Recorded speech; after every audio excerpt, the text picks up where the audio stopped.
আমি শুধু আসিয়ার গল্পের কথা বলবো না। আসিয়া তো একটা রিপ্রেজেন্টেশন। তবে আপনারা ভালো মতো জানেন, আরো বেশি জানবেন যে আপনারা কি এখানে অনেকেই তো সন্তানের বাবা আছেন, রাইট? আপনারা অনেকে জানেন, আমি নিজেও সন্তানের বাবা।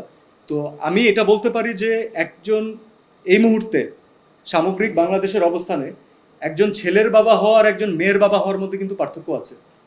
একজন মেয়ের বাবাকে কিন্তু আর অনেক এক্সট্রা জিনিস মাথায় রাখতে হয়, এবং তা কেন রাখতে হয়? কারণ আমরা সেই বাচ্চাদেরকে আমরা সেই সেফটি, সিকিউরিটি, এনভায়রনমেন্ট দিতে পারি নাই।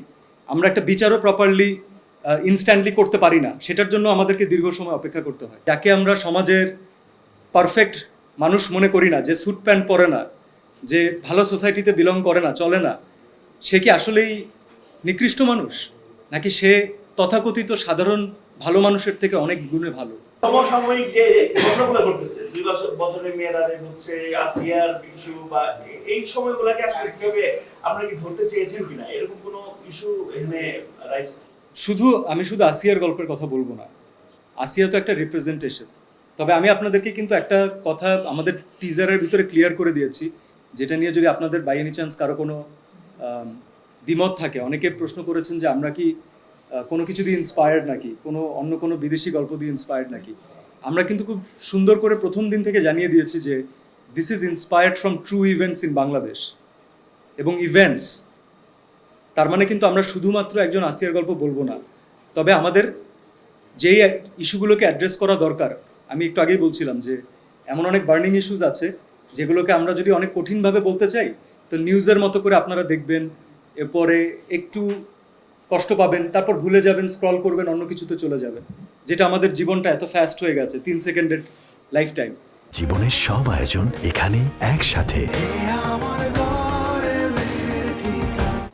সেটা না করে আমরা চেয়েছি যে একটা গল্পের মাধ্যমে আপনাদেরকে এই সাবজেক্টের ইম্পর্টেন্সটা তুলে ধরতে, এবং সেটা যেন আপনাদের সাথে দিনের শেষে কানেক্ট করে, বোরিং ওয়েতে না, একটা এন্টারটেইনিং ওয়েতে, যেটা অনেক দিন আপনাদের ভিতরে যার রেশ রয়ে যাবে। আপনারা দ্বিতীয়বার যেন একটু ভাবেন যে আমরা যা করছি অথবা যেভাবে ট্রিট করছি, যত সহজে নিচ্ছি, ব্যাপারটা কি এতটাই সহজ? আর যাকে আমরা সমাজের পারফেক্ট মানুষ মনে করি না, যে স্যুট প্যান্ট পরে না, যে ভালো সোসাইটিতে বিলং করে না, চলে না, সে কি আসলেই নিকৃষ্ট মানুষ, নাকি সে তথাকথিত সাধারণ ভালো মানুষের থেকে অনেক গুণে ভালো? সিনেমা তো দর্শক ঈদের দিন থেকে দেখবেন। তবে এটা ফ্যাক্ট যে বাংলাদেশে পরিপূর্ণ সিনেমা যদি প্রথমে কেউ দেখে, সেটা সার্টিফিকেশন বোর্ডই দেখেছেন। এবং যারা ওখানে আছেন তারা নিজের নিজের অবস্থান থেকে, আমি বিশ্বাস করি সবাই সবার যোগ্যতাতেই থাকেন এবং তারা তাদের কন্ট্রিবিউশন রেখে গেছেন।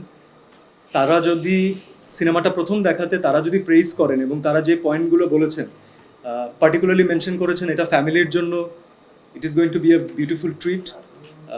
তারা মেনশন করেছেন পারফরমেন্স নিয়ে, যেই বার্নিং ইস্যুটা রিসেন্টলি আমরা কথা বলতে চেয়েছি সেটা নিয়ে তারা প্রশংসা করেছেন, সামগ্রিকভাবে গল্পের গাঁথনি নিয়ে তারা প্রশংসা করেছেন। তো প্রত্যেকটা জিনিস তারা অলমোস্ট টাচ করে গিয়েছেন।